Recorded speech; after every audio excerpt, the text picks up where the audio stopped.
এতিয়া মই ভাত চাত খাই বৈ আজৰি হ'লো ৰাতি হ'ল মানে বেছি ৰাতি হোৱা নাই 7টা বাজিছে আজিকালি 7টা বজাতে খাই বৈ আজৰি হওঁ আৰু যেহেতু মই সেইদিনা ৰেনীৰ পৰা পিংক থেৰাপি কলাজেন মাস্কটো আনিছিলো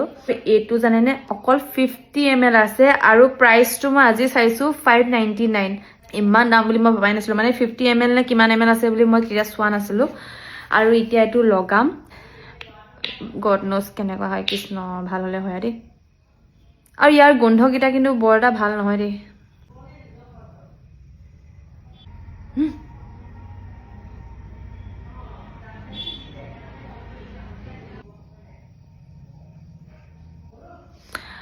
আৰু এটো এতিয়া মই 1 ঘন্টা এনেকে ৰাখি দিম তাৰ পিছত হুকাবলৈ দিম তাৰ পিছত মই শুই থাকিম তাৰ পিছত কাইলে মই আপোনালোকক দেখাই আছো কেনেকুৱা হয় মানে পিংক থেৰাপিৰ বস্তু লগাইছো ডাৰ্ক পিংক হৈ কিনে মই কলা পৰি নগলে হৈছে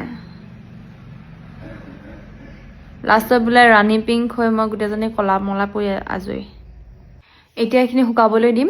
তাৰ পিছত মই কাইলে পিল অফ কৰিম এতিয়া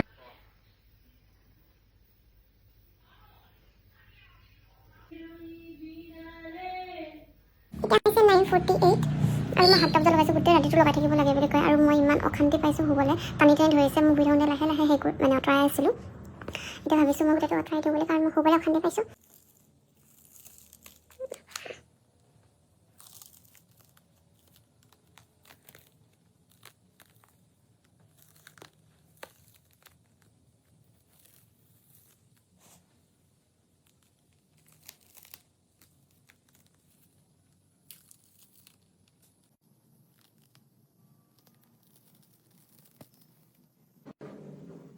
অকল 2 ঘন্টা ৰাখিছিলো হলেও মোৰ স্কিনটো বহুত স্মুথ আৰু সফট নিচিনা ফিল হৈছে চাগে ৰাতিটো ৰখা হলে আৰু ভাল লাগিলেহেঁতেন এতিয়া মই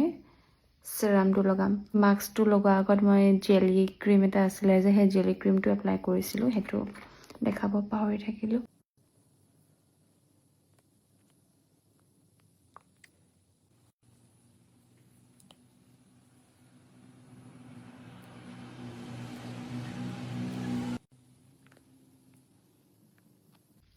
এতিয়াহে মুখখন শান্তি লাগিছে নহলে ইমান টানি ধৰিছিলে এতিয়া মই শান্তিকে শুব পাৰিম নহলে মই শুব পৰা নাছিলো বাই গুড নাইট